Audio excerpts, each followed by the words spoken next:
Hello everyone and welcome to My Dude Watch. If you're new to the channel, my name is Jason and it's my job to search far and wide to find you quality watches at an affordable price.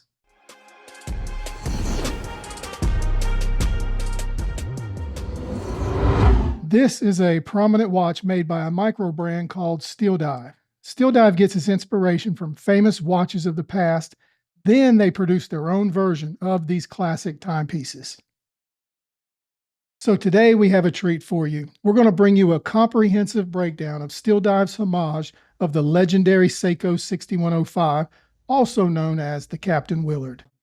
There has been many microbrands that have done their own rendition of Seiko's Captain Willard, but none have captured the attention of the affordable watch community like Steeldive's version. But why? So looking at Steeldive's version of the Captain Willard, there's quality versus value ratio that's really hard to beat. Knowing that, let's do a comprehensive breakdown of the Steeldive SD-1970. So let's break it down by going over the tell of the tape. Okay, her diameter is 43.8 millimeters. She's 13.5 millimeters thick. Her lug width is a very nice 20 millimeters, and of course that opens up the whole world with strap options. Her lug to lug is 46.8 millimeters, and she weighs in at 190 grams. The 1970 is constructed of 316L stainless steel everywhere, the bezel, the case back, and the screw-down crown. Resting above her dial is sapphire crystal with blue AR scratch-resistant coating. So what's under her hood? A Japanese automatic movement with 24 joules and 41 hours of power reserve. So we've established her qualifications. She is a tough and rugged watch. This watch is so tough it'll likely outlast most of your other possessions. Let's take a closer look at this case.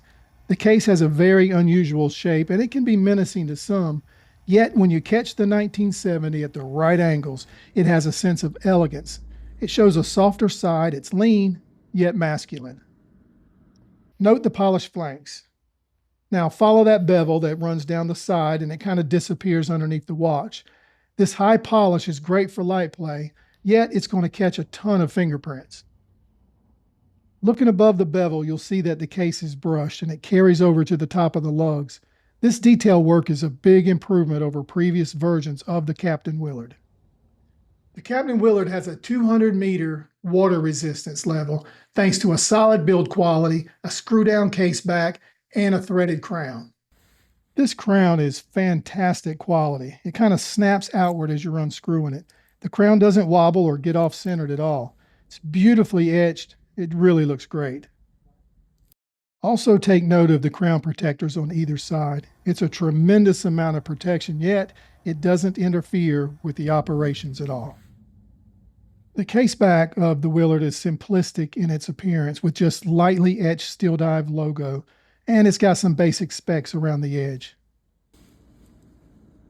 The bracelet that's standard with the 1970, it's okay. There's really nothing special about it, and it's perhaps in the middle of the pack at this price point.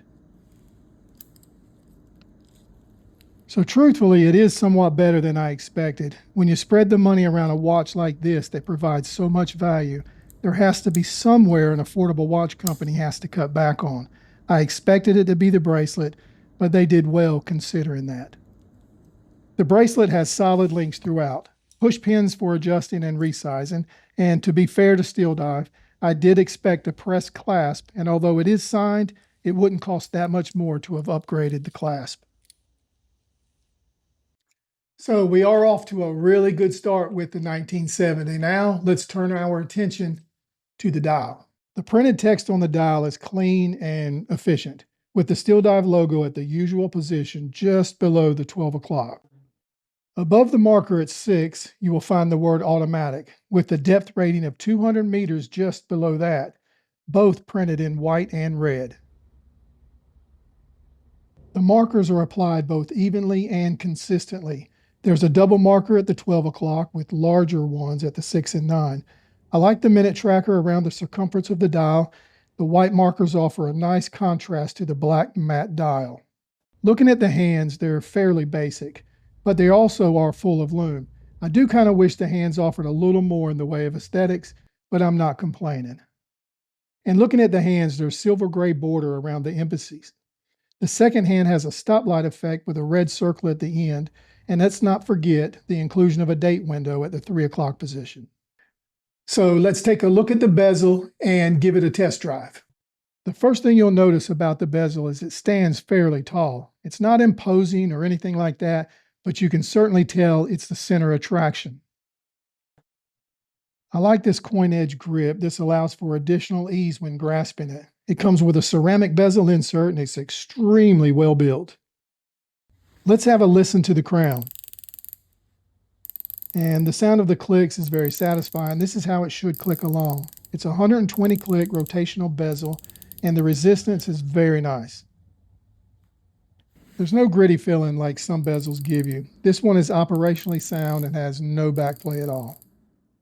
You're going to notice that this bezel lines up well with the embassies all the way around. So this watch is not overly complicated at all. It's basic, it's simple, but it's done right. Let's do a Lume test. And my expectation is that the Lume will do exactly what everybody says it has done. So what you're looking at is a time lapse of the Lume, and you can see it's lasting for hours. The Lume has always been great on these watches. Okay, so we're at the part of the video where we try to put it all together and see what it all means. How do we do that? Gripes and likes.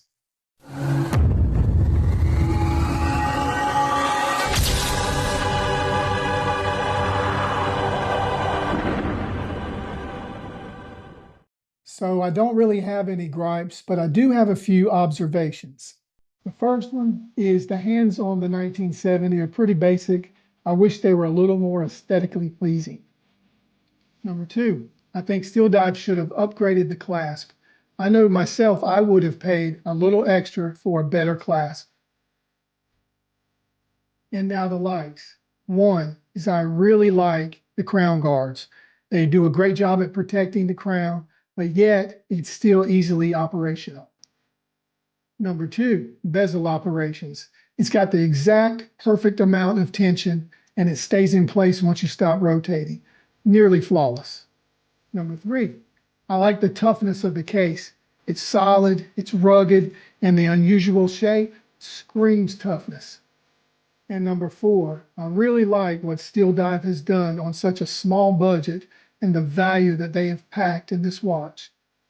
To provide an all stainless steel case, back, crown, bezel, bracelet, along with the NH35 automatic movement, AR scratch resistant coating, and sapphire crystal, amazing. So, do we recommend this watch? They call me a god. They call me a god. They call me a god. They call me. Hey, you made it to the end of another video. If you enjoyed this video, please like, subscribe, and share it with someone else that you think might enjoy it. For those that are watching that have not yet subscribed, now seems like a good time, so let's get on with that. If you guys like this watch or have more questions or want to see the other 200 or so watches we have on our website, please go to www.mydudewatch.com.